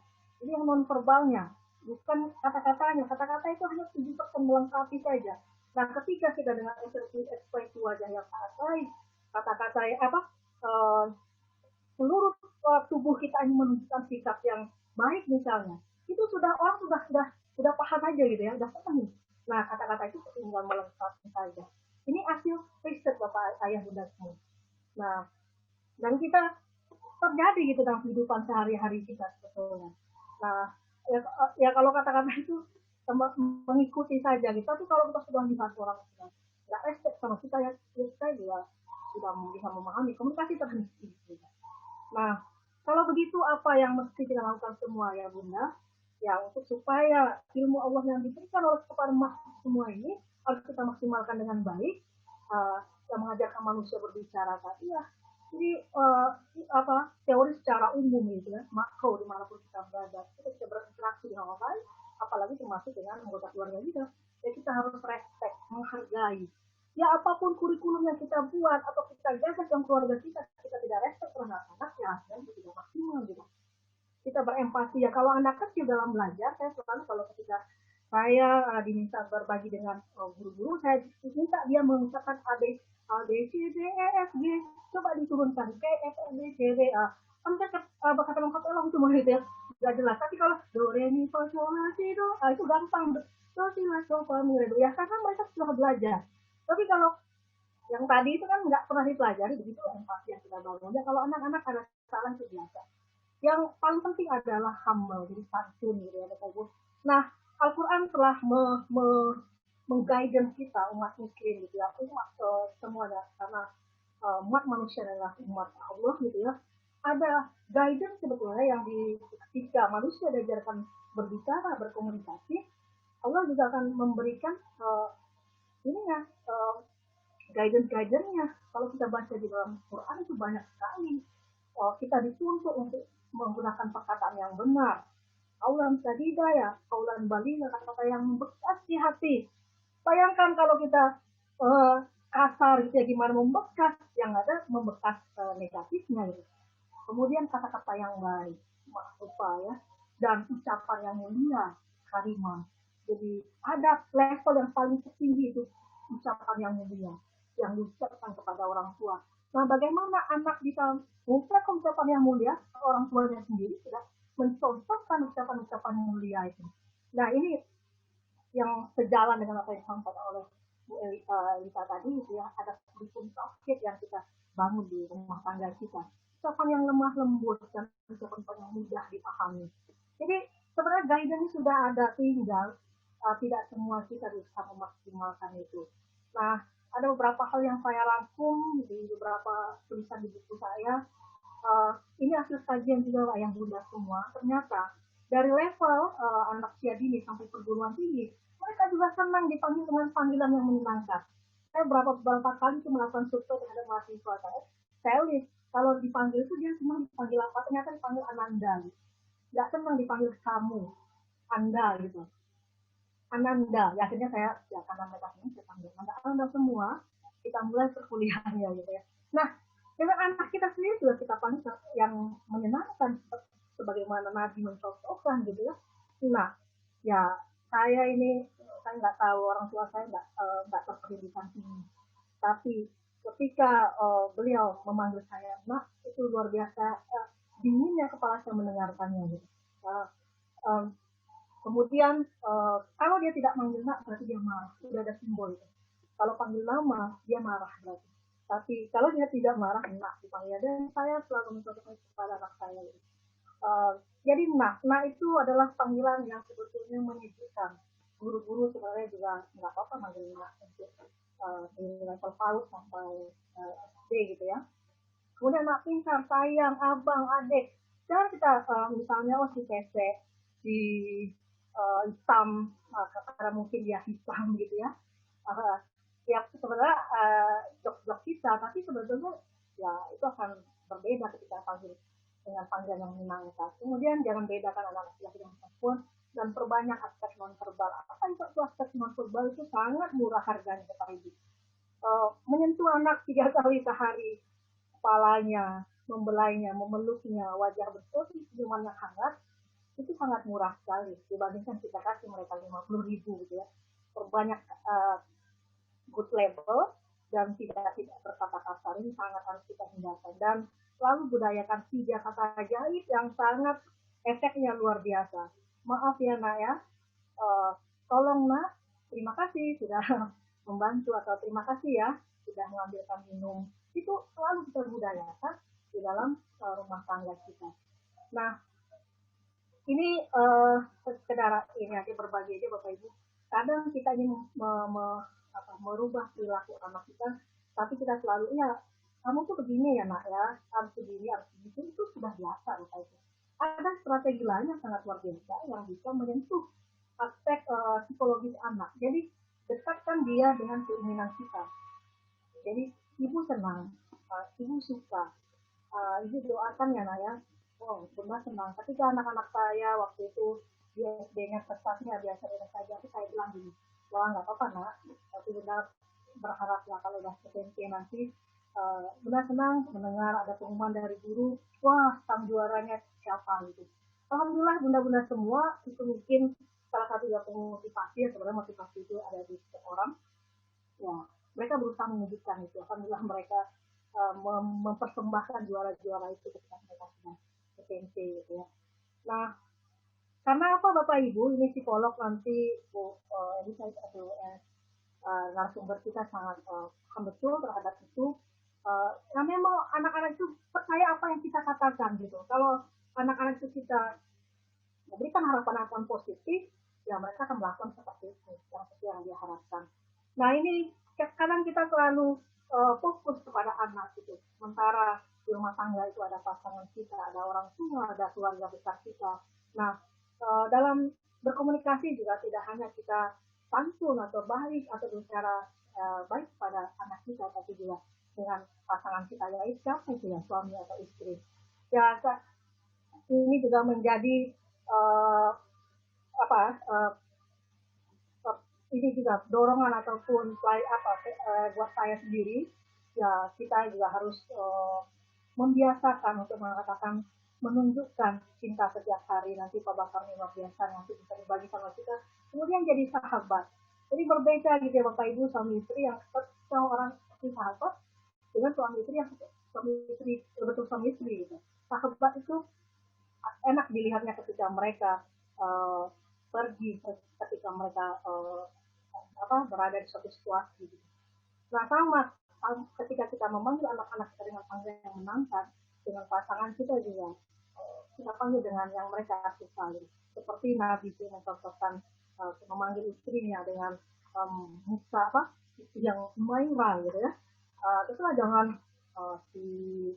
mohon maaf ini bapak-bapak misalnya si gendut, istrinya gendut gitu ya, terus istrinya sedih gitu, akhirnya minum obat langsing dan ada efeknya kemudian berbahaya gitu. Ya panggillah dengan mama cantik gitu atau ayah ganteng, Bu Nurita udah sangat malam. Itu saling memberikan pujian dan memperbanyak aspek verbal. Saya sangat ingat sekali apa yang dikatakan oleh almarhum Arimsi yang dulu rocker ya, sekarang sudah menjadi pendakwah. Dia bilang begini, saya dimarahin oleh semua perempuan gak masalah, tapi saya sangat khawatir kalau kena marah istri. Jadi dia betul-betul memuliakan istrinya itu. Nah, dengan panggilan yang saya tahu betul ketika kami undang beliau ke Padang waktu itu berinteraksi dengan para guru, nah, beliau memperlakukan istrinya sangat luar biasa, kayak orang pacaran gitulah Pak. Ya, pokoknya romantis sekali gitu ya. Panggilannya juga dia punya panggilan spesial, wajah yang berseri dan selalu memberikan kebahagiaan kepada istrinya. Nah, saya juga tadi sepakat dengan Bu Elia bahwa untuk menjadi orang tua itu memang kita harus memantaskan menjadi orang tua. Memang tidak ada kurikulumnya ya Bu Nurul, ya, tidak ada pembelajaran khusus menjadi orang tua. Ya, pembelajaran khusus itu ya ada di waktu kita mengarungi keluarga itu. Nah, untuk itu supaya kita bisa pantas menjadi orang tua, ya kita senantiasa menjadi orang tua yang pembelajar, mencari belajar terus, menggali ilmu terus bagaimana menjadi orang tua yang baik untuk anak dan keluarga. Ya. Mungkin itu saja yang bisa saya sampaikan Bapak Ibu. Ini juga menjadi penyemangat bagi saya pribadi, karena ketika seseorang yang mengatakan sesuatu itu tidak dia laksanakan, Allah sangat akan murka dengan apa yang dia ucapkan. Allah mudah-mudahan ini juga sebagai pengingat buat saya, apa yang saya sampaikan juga ini akan saya laksanakan dalam kehidupan virtual saya. Semoga Bapak Ibu yang diberi rahmat oleh Allah menjadi orang tua hebat yang didolakan, kan inspirasi anak-anaknya. Baru kan kemarin saya melihat channel CNTG ya, channel Cina itu. Nah, ada seorang dokter, dia begitu sangat menginspirasi sama idolakan orang tuanya. Itu akan kita dapatkan ketika kita betul-betul menjadi orang tua pembelajar. Hingga suatu saat anak kita bilang, ibuku, ayahku, kakekku, nenekku adalah sumber inspirasi sama bagiku. Bagaimana cara mendapatkan itu tentu perlu belajar dan upaya terus menerus ya Bu moderator. Demikian yang saya sampaikan. Mohon maaf kalau di situ yang kurang berkenan. Wabillahi taufiq wal hidayah. Wassalamualaikum warahmatullahi wabarakatuh. Waalaikumsalam warahmatullahi wabarakatuh. Terima kasih Ibu Ernita atas pemaparan materi yang sangat menarik sekali. Dan tentunya pasti menambah wawasan kita semua, khususnya tadi beliau menyampaikan bagaimana tentangga dan peran orang tua untuk mempersiapkan SDM yang berkualitas, SDM unggul semenjak dini dilihat dari segi komunikasinya. Ya, baiklah. Untuk selanjutnya kita masuk ke sesi tanya jawab. Ini alhamdulillah kita sudah menerima banyak sekali pertanyaan, khususnya pertanyaan untuk Bunda Elia ini, Bun. Bu moderator, izin sebentar, saya tadi lupa untuk memberikan kesempatan sebentar aja untuk merespon kegiatan kami ini. Silakan kepada Pak Bakar. Baik, Bu. Baik, ya, Bu. Ya, silakan Bapak. Ya, alhamdulillah saya surprise sekali dengan acara ini ya. Jadi terutama yang menggoda saya ketika yang ngundang itu pasca sarjana FISIP gitu ya. Saya kaget loh, ini pasca sarjana ngurusin parenting juga ini dalam hati saya. Dan saya lihat ada Dr. Ernita Arif, wah ini surprise saya, dan saya sempatkan diri dan saya juga ajak teman-teman saya dari Payakumbuh. Kebetulan sudah beberapa tahun ini kami tergabung di dalam Payakumbuh Parenting Minang Peduli itu Bu Ernita. Jadi kerja kita ngurusin bagaimana menjadi orang tua yang baik ya. Jadi luar biasa, jadi komunikasi itu menjadi sangat penting di dalam keluarga. Karena yang sangat menyusahkan sekarang ini guru anak-anak kita itu banyak. Guru-guru anak milenial kita ini luar biasa banyaknya. Jadi tidak saja dari kita. Nah, itu yang menjadi masalah besar. Jadi ketika kita bicara A, dia diam, gitu, tapi dalam hatinya banyak tuh di Google gitu kan. Ini jadi masalah. Jadi komunikasi dengan anak di rumah itu luar biasa. Memang di pendidikan parenting itu kita memprioritaskan sejak usia dini, bahkan sejak sebelum dia lahir. Jadi dalam pelajaran parenting, bapak dan ayah dan bundanya itu sudah siap.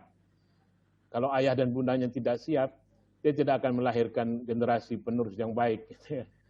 Jadi dari situ jadi kita juga punya kegiatan untuk parenting terhadap teman-teman yang sedang mau menikah ya. Jadi biasanya diurus oleh KUA gitu. Jadi kita turun ayah bunda yang paling banyak. Jadi itu yang jadi persoalan, karena anak itu ya golden age-nya itu usia-usia emasnya itu kan dari 0 sampai 5 tahun. Karena di situ daya rekam otaknya itu sekian ratus ribu dia bisa merekam. Termasuk kalau wajah kita cemberut, termasuk kata-kata tidak sehat dalam komunikasi, itu berpengaruh sekali. Ini sangat penting kawan-kawan semua. Saya surprise dan alhamdulillah ini perlu dilanjutkan sesi-sesi berikutnya. Demikian Bu Ernita, salam. Wah, terima kasih Pak Bakal. Saya surprise nih Pak Bakal hadir di sini. Saya hanya waktu itu mau share ke grup dan ternyata Pak Bakal juga punya aktivitas bagaimana mempersiapkan generasi ya Pak Bakal. Ya mudah-mudahan kegiatan yang kita bisa sinergikan Pak Bakal. Terima kasih sekali lagi Pak Bakal. Silakan Pak Ibu Moderator. Ya, terima kasih sama-sama. Alhamdulillah. Terima kasih. Baiklah, kita langsung masuk ke sesi tanya jawab ya Bapak Ibu. Ada banyak pertanyaan yang masuk di chat room Zoom-nya kita. Khususnya pertanyaan untuk Bunda Elia. Ibu Ernita izin pertanyaannya mungkin bisa dijawab oleh Bunda dulu karena beliau bertanya cuma bisa sampai jam 15.30 kemarin update-nya Ibu. Nggak apa-apa ya Bu ya? Oke, silakan. Ya Bunda, ini ada pertanyaan dari Ibu Mia Purnamasari. Bagaimana pendapat Bunda tentang ibu yang bekerja, yang kebanyakan waktu kerja dihabiskan di kantor? Bagaimana membagi waktu untuk bermain dengan anak, melihat perkembangan anak, dan juga belajar? Mungkin Bunda bisa dibantu jawab, Bunda. Oke, terima kasih Bu Sari. Masya Allah ya, luar biasa banget nih semua Bu Ernita, Bu Nurul juga tadi udah sharing banget ya. Ini apa ya namanya nih, komprehensif ya. Semuanya ngeling dengan satu tujuan ya, bahwa memang anak-anak yang kita diamanahi oleh Allah ini harus menjadi SDM unggul kan gitu ya. Nah, Tadi Bu Nurul juga udah share bagaimana dia men-set rumahnya ya, bahwa anak dulu baru karir gitu ya. Nah ini Masya Allah, ini sangat sepakat saya begini, karena memang ibu, ya, sebenarnya dalam Islam itu udah dibagi-bagi, bapak, tugasnya apa, ibu tugasnya apa. Nah ini sebenarnya adalah kenapa ibu keluar juga, harus keluar juga sama waktunya dengan bapak, setengah hari atau malah sampai sore hari. Ini karena perubahan globalisasi, masuklah westernisasi, masuklah ke sini ini paham-paham lain ya, kapitalisme dan lain sebagainya itu ke dalam dunia Islam, sehingga akhirnya apa? Menjauhkan ibu, programnya menjauhkan ibu dari rumah dulu. Karena apa? Ibu itu adalah batu bata pertama, madrasah pertama untuk pendidikan anak. Jika ibu dijauhkan dari anak, nah ini dia hari ini yang kita temukan. Seperti kata Bapak Kaudin tadi ya, luar biasa, Masya Allah Bapak, nice to meet you. Kita berkolaborasi ya. Saya juga berkotak di pranikah Bapak. Jadi seminar pranikah gitu ya, kita bisa saling bantu nanti Insya Allah ya. Karena ini memang sungguh sangat menyedihkan di sebuah negara berkomunitas Muslim paling banyak di dunia, tapi angka perceraian, ya kan? Kemudian apalagi broken home itu banyak sekali di negeri kita ini. Rumah tangga yang rapuh. Padahal kadang-kadang pacarannya adalah 9 tahun, menikahnya 9 bulan, Pak. Pacaran 10 tahun, menikah 10 bulan. Habis cerai-berai. Ini jika masih ada ibu dan bapak, pasangan ini saja, mungkin ini akan lebih mudah. Tetapi jika sudah ada anak jadi korban. Jika kita anak-anak ya, kita bikin survei Bu Anita untuk apa? Anak-anak korban ini, apa sih yang ada ada pada diri mereka? Itu kebanyakan tuh dendam kepada orang tua. Saya tidak mendapatkan apa ya? Apa yang hak saya sebagai anak. Dari apa? Dari orang tua, dua orang tua yang melahirkan saya. Nah, kembali ke pertanyaan Bu Sari tadi, maka saya sungguh-sungguh untuk merekomendasikan kepada para calon ibu, kalau kita kan maunya semua ya, kita mau menjadi menjadi somebody, dengan apa? Dengan mengaktualisasikan ilmu yang sudah kita dapatkan, artinya dengan bekerja. Kita juga pengen mempunyai pasangan, kita juga mempunyai anak, kita pengen punya semua. Tetapi pasti harus ada yang dikorbankan. Nah, yang biasanya jadi korban adalah pasti anak, karena mereka masih sebagai subjek ya, sebagai objek. Nah, jadi anak nggak ada punya pilihan kecuali menerima apa yang orang tua mereka berikan kepada mereka. Nah, saya sangat merekomendasikan kepada apa? Aturlah tentang jarak anak. Kemudian apa? Tadi ya planning dulu ya, planning seperti kata Bu Nurul tadi ya, itu keren banget ya.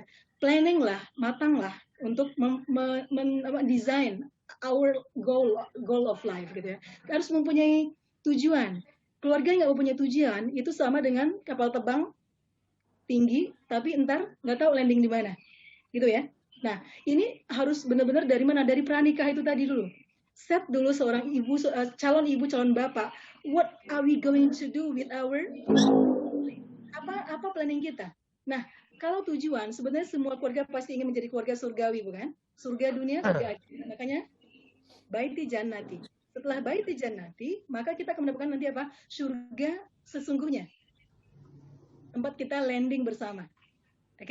Nah, surga sebelum surga ini harus di-set sebagaimana apa? Ini harus minim masalah. Artinya apa? Masalah besar diperkecil, masalah kecil diselesaikan. Nah, jadi akhirnya apa? Semua ilmu yang banyak sekali, ilmu komunikasi Bu Ernita tadi, Masya Allah luar biasa banget Ibu, berkah ya untuk ilmunya, Masya Allah. Nah, semua ilmu ini harus kita set sejak awal sebelum kita menikah. Nah, artinya apa? Calon ibu dan calon bapak harus mempunyai ilmu yang banyak dulu, sehingga nanti waktu di aplikasi ini jauh lebih memudahkan kita dibanding apa? Menikah karena apa? Karena ya emang udah mau nikah, kemudian tiba-tiba menjadi orang tua.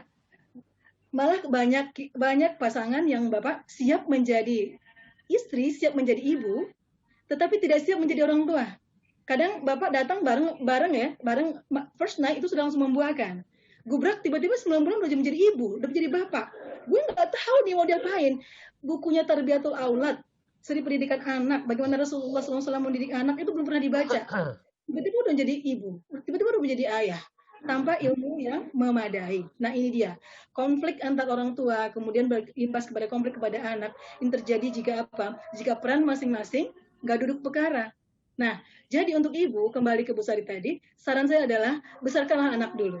Oke, besarkan anak dulu. Jadi saya sangat merekomendasikan ketika anak kita yang bungsu itu masuk SD, ibu baru bisa bergerak. Artinya dah keluar rumah. Itu sangat masuk akal. Jadi apa? Set dulu. Golden age anak tadi itu 0 sampai 5 tahun, oke? Atau misalnya sampai 6 tahun. Sekarang 7 tahun ya, SD. Itu semua kebutuhan anak terhadap hak-hak mereka, apa yang mereka ingin kepada orang tua itu terpenuhi. Nah, pada waktu itu selesai. Nah, kita ibu pergilah keluar. Tapi itu pun jam terbangnya jangan sampai jam terbang tinggi. Artinya apa? Jangan sampai seharian penuh. Karena apa? Jangan sampai waktu efektif kita, waktu segar-bugarnya kita berada di depan mahasiswa, di depan mahasiswi. Ntar capeknya aja nyampe di anak. Anak korban. Dan anak jadi apa? Anak jadi sisa-sisa. Padahal kita mau anak apa? Yang menggiring tanganku ke surga. Bukan.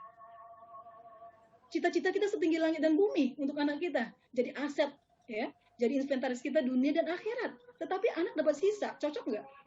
Ya nggak cocok. Maka kita harus memilih. Maka untuk ibu pilihannya, besarkanlah anak dulu. Set dulu, penuhi dulu. Kemudian carilah kerja yang paruh waktu. Dosen bisa ya Bunda ya? Dosen itu datang pas ngajar aja. Kadang Zoom, itu ada acara. Ada dubbing. Oke, begitu. Atau malah kalau cuma untuk sekedar uang, hari ini dengan handphone dan gadget itu ngasilin uang loh. Ya kan? Semua orang sudah online semua ya. Kalau cuma kita bicara tentang budget atau tentang income keluarga. Oke, from money from home itu sudah jamak hari ini, apalagi tengah Covid ini ya. Nah, itu kalau cuma kita bicara tentang budget atau misalnya income rumah tangga. Nah, tapi kalau misalnya untuk mengaplikasikan ilmu, juga seperti hari ini, Mbak Rita nggak harus datang ke tempat, maksudnya kita nggak harus berada di ruangan mana ya, artinya teman-teman dari Lombok nggak harus ke Padang, berarti ongkos kan, teman-teman dari Aceh juga nggak harus ke Padang, teman-teman nggak harus ke Padang. Nah, ini juga untuk kalau kita mau men-share ilmu, itu juga sudah sangat dimudahkan oleh teknologi hari ini. So, apa alasan kita untuk pergi keluar? Sehingga anak menjadi korban. Sementara di rumah nggak ada supporting system.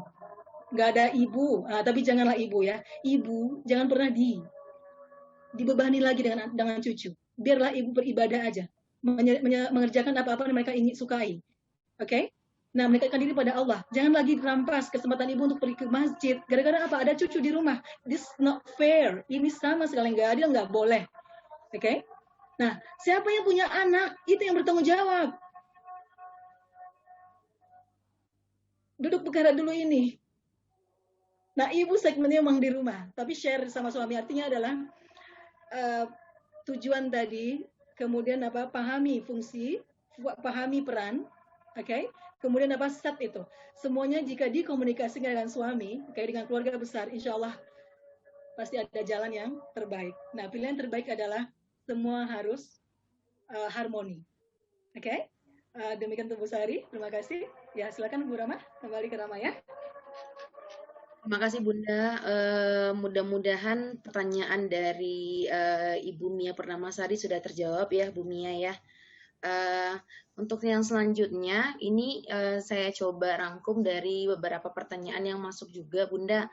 Kurang lebih rangkumannya adalah bagaimana menghadapi anak-anak yang susah dipisahkan dari gadget, apalagi sekarang mereka tidak bersekolah ke sekolah, artinya mereka bersekolah atau belajar dari rumah atau sekolah dari rumah. Nah, itu bagaimana Bunda membagi waktunya untuk mereka bisa tetap belajar dan mereka tidak kehilangan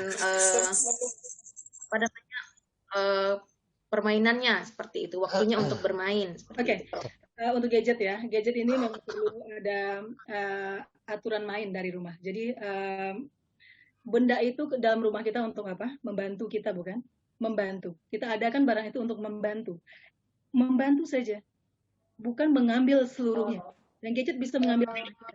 bisa mengambil kewarasan anak kita, dipacu dengan pornografi, anak wujud manusia, tetapi otaknya sudah tidak manusia lagi. Melihat ibunya pakai handuk dari kamar mandi, usul sudah berbinar-binar. Kenapa? Terpapar. Oke. Jadi apa? Fungsikan benda itu sebagaimana fungsi semula. Oke, tidak ada aturan main. Nah, ini persoalan kita di gadget ini adalah orang tua yang candu. So what? Anak masih bagaimana? Ketika anak bertanya, ayah ini PR-nya gimana itu? Tanya sama mama. Nah, ayah lagi sibuk, ini ayah lagi reuni. Ya, mama juga, tanya sama papa. Mama lagi sibuk nih. Ini ada teman-teman mama yang lagi ulang tahun nih. Mama, segala macam. Ini, oke? Orang tua dulu yang harus bebas dari benda ini. Nyampe rumah, udah. Kecuali yang jualan ya. Oke, jadi artinya ada aturan main. Jam berapa itu harus dikumpul lagi ke Bunda. Jam berapa diberikan. Nah, ini harus jelas. Oke? Karena kalau tidak, anak bisa sampai tengah malam.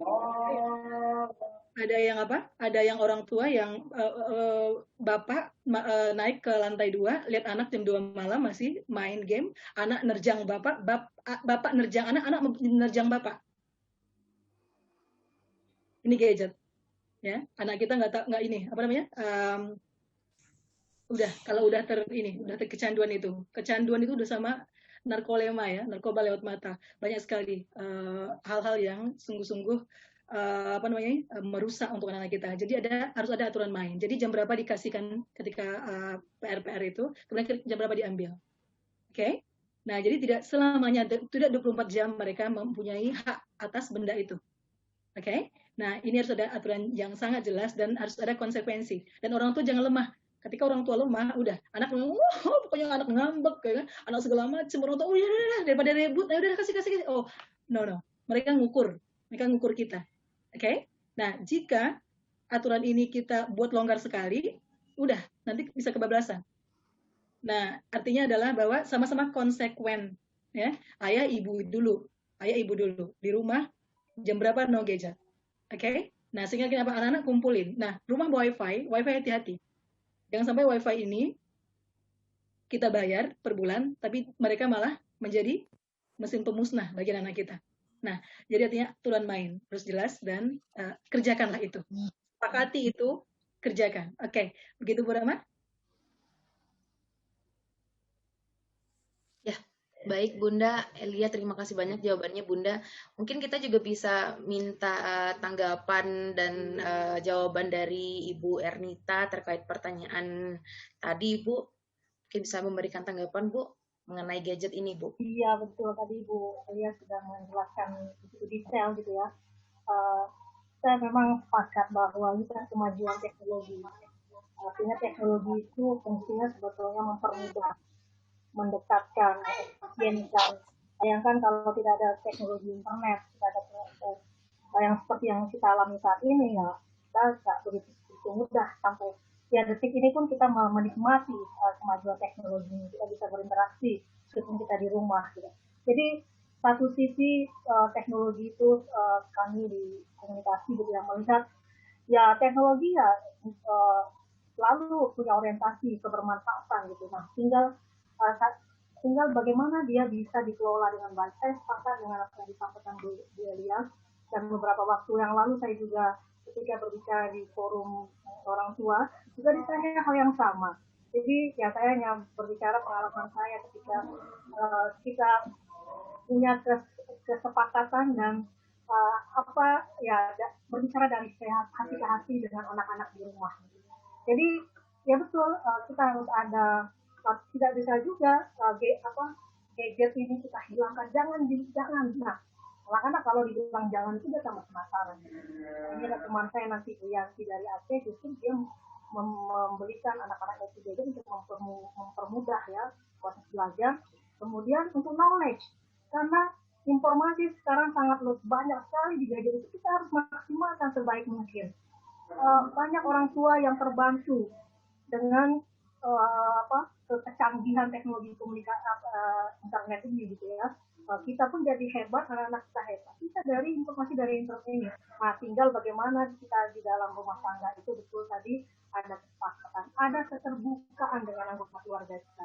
Kalau kami di rumah, saya selalu katakan, nah, mata kita, nah, telinga kita, mulut kita, kaki kita, semua nanti akan dipertanggungjawabkan. Kalau kita melihat hal yang tidak baik, kita menonton hal yang tidak baik, mendengar hal yang tidak baik, anggota tubuh kita ini benar untuk hal yang tidak baik. Jadi anak-anak itu juga paham gitu, Bunda. Nah, yang perlu kita dorong adalah pendampingan dan monitoring, ini yang penting. Jadi jangan dilepaskan. Nah, situasinya kan berbeda. Orang tua menganggap gadget ini adalah cara dia untuk bisa terbantu supaya urusannya bisa selesai gitu. Kasih aja game, tapi anaknya sibuk. Nah, akhirnya anak terbiasa, ya betul tadi, orang tua itu sendiri yang membiasakan. Terus kita juga tidak memberikan contoh yang baik. Kita sibuk mungkin, ya mohon maaf bunda-bunda semua, Bapak Ibu, memang ada pekerjaan kita yang tidak lepas dari handphone ini. Kita harus senantiasa memantau, karena kalau di level pimpinan ataupun udah dari luarnya middle sampai manajemen itu selalu pekerjanya 24 jam. Nah, tapi kita juga tidak boleh mengacuhkan anak, seperti misalnya ketika kita sedang memegang handphone kita, atau hal yang sibuk apapun kita tetap respect, karena prinsip komunikasi, jadi respect. Nah, kalau kita artinya kita oper-oper, anak tanya deh, kakak tanya ini tanya itu, anak tidak simpati lagi karena bunda ayah aja sibuk itu gitu. Akhirnya kita, ya, anak-anak tidak menjadikan kita role model yang jelek akhirnya gitu. Jadi satu sisi ini teknologi, kita harus ambil manfaatnya, kalau tidak ya kita akan rugi juga gitu, karena begitu banyak knowledge, informasi, ilmu yang dapat kita dapatkan dengan segera. Nah, tapi itu juga kita harus kelola di dalam keluarga kita, jangan sampai tadi, betul kata Bu Elia, saya setuju, biaya yang kita keluarkan begitu mahal untuk membayar WiFi. Kalau kami punya target, jadi WiFi ini apa targetnya ini gitu ya, 350.000, apa targetnya? Anak-anak bisa ini, orang tua bisa ini, kita bisa ini. Jadi ada hal yang kita planningkan, kita rencanakan dalam keluarga itu sudah terbuka. Jadi saya juga kami juga punya kesempatan itu, misalnya ketika tengah malam jam tidur itu handphone harus berada di takutnya kita bukannya nggak percaya gitu, anak-anak mungkin nantinya akan terlalu menggunakan waktu yang panjang untuk men-searching banyak hal gitu ya. Jadi ada batasan-batasan, dan kita selalu berdialog. Kalau ada hal-hal yang kurang baik, ada hal gambar-gambar yang begini itu, kita dialogkan. Jadi anak-anak juga bisa paham dia, oh begitu ya enggak ya, ini nggak benar ya, ini apa gitu. Jadi intinya betul, Bapak Ibu, kita tidak bisa lepas kalau kita bersembunyi gitu ya ke daerah mana tidak terpapar oleh teknologi ini, itu mungkin juga. Tapi bagaimana itu Bu Rahma yang bisa disampaikan, mungkin Bapak Ibu yang lain atau ada sharing pengalaman yang punya strategi dan justru outputnya bagus gitu dengan memanfaatkan teknologi ini.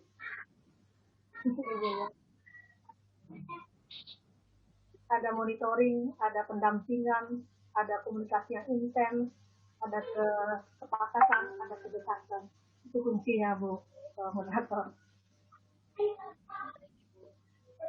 Bunda, ada yang mau disampaikan, Bunda? Iya sayang, mau sebentar ya.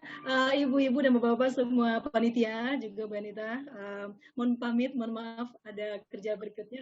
Baik, terima kasih Bu Elia. Mudah-mudahan kita bisa ketemu di forum-forum lain ya Bu Elia. Sukses terus Bu. Selalu mengedukasi umat untuk lebih baik lagi. Terima kasih Bu Elia. Bunda boleh foto bersama dulu sebentar, Bunda? Oke, sip. Ya.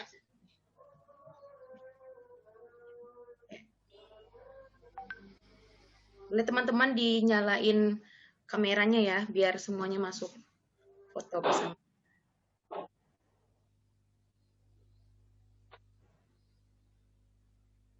Semuanya sudah dinyalakan? Sudah. Romi, Ketua Pelaksana. Baik. Oke, baiklah Bunda, buru-buru. Baik, 1, 2, 3.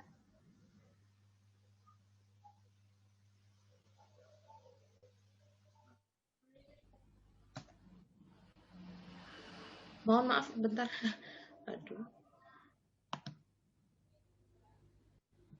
Oke. Sudah. Baik, Bunda. Pamit ya, Ibu-ibu. Iya, Bu. Iya, terus. Salah kurangnya, Bunda. Ya, keren, mantap. Perfect. Barakallahu fikum. Sampai jumpa lagi insyaallah. Terima kasih. Assalamualaikum warahmatullahi wabarakatuh. Waalaikumsalam. Terima kasih. Selamat.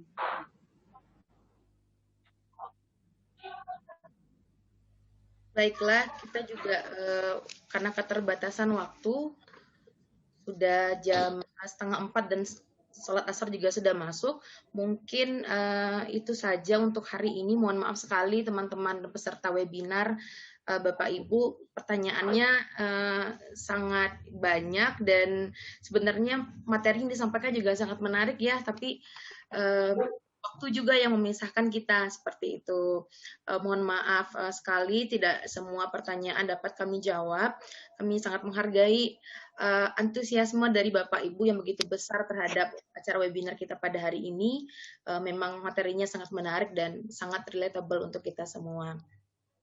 Baik, mungkin itu saja. Demikian webinar kita dengan judul Peran Tantangan Orang Tua pada hari ini. Sebelum saya kembalikan kepada MC, saya ingin mengucapkan terima kasih kepada Bunda Elia Devita SPD dan Ibu Dr. Ernita Arif MSI, juga tadi Kak Nurulita Mutia Andini untuk materi yang sangat menarik. Terima kasih juga kepada teman-teman panitia yang sudah mewujudkan acara ini sehingga berjalan dengan sangat baik.